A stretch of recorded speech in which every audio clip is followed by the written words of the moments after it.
வாசிக்க கேட்போம். யோசுவா எழுதின புஸ்தகம் 1வது அதிகாரம் 5-9. நீ உயிரோடு இருக்கும் நாளெல்லாம் உனக்கு முன்பாக ஆனால் எதிர்த்து நிற்கிறார்களே, யோசுவாவுக்கு முன்பாக எதிர்த்து நிற்கிறார்கள், பொய் உரைக்கிறார்கள், தேவ பயம் இல்லாமல் இருக்கிறார்கள். யோசுவா பெரிய தீர்க்கதரிசியோ என்று கேட்கிறார்கள். யோசுவாவை பறித்து பரிகாசம் அடிக்கிறார்கள், யோசுவாவை பறித்து நிந்திக்கிறார்கள், யோசுவாவை குறித்து கெட்ட வார்த்தை விழிக்கிறார்கள், யோசுவாவை குறித்து அநாகரிகமான வார்த்தையை பேசுகிறார்களே.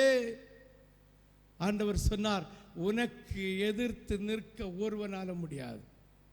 ஆமென். வாசி தொடர்ந்து. நான் மோசேயோடு இருந்தது போல உன்னோடும் இருப்பேன். நான் உன்னை விட்டு விலகுவதும் இல்லை, உன்னை கைவிடுவதும் இல்லை. பலங்கொண்டு திடமனதாயிரு. இந்த ஜனத்தின் பிதாக்களுக்கு தேசத்தை பங்கிடுவா. ஆமென் சொல்லலாமே. 9வது வசனத்தை வாசி. நான் உனக்கு சொல்லவில்லையா, நீ பலங்கொண்டு திடமனதாயிரு, கலங்காதே திகையாதே.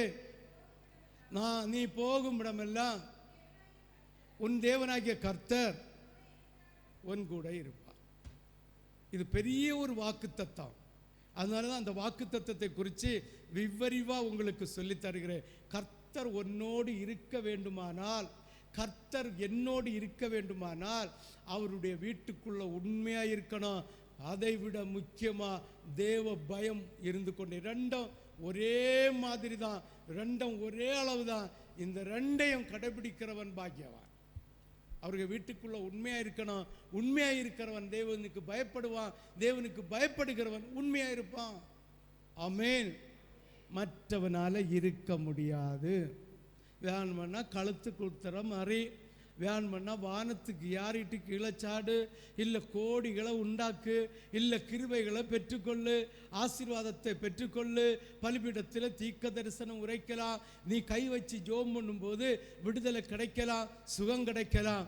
ஆனால் கர்த்தர் உன் கூட இருக்கவில்லை என்பதை புரிந்து கொள்ள வேண்டும்.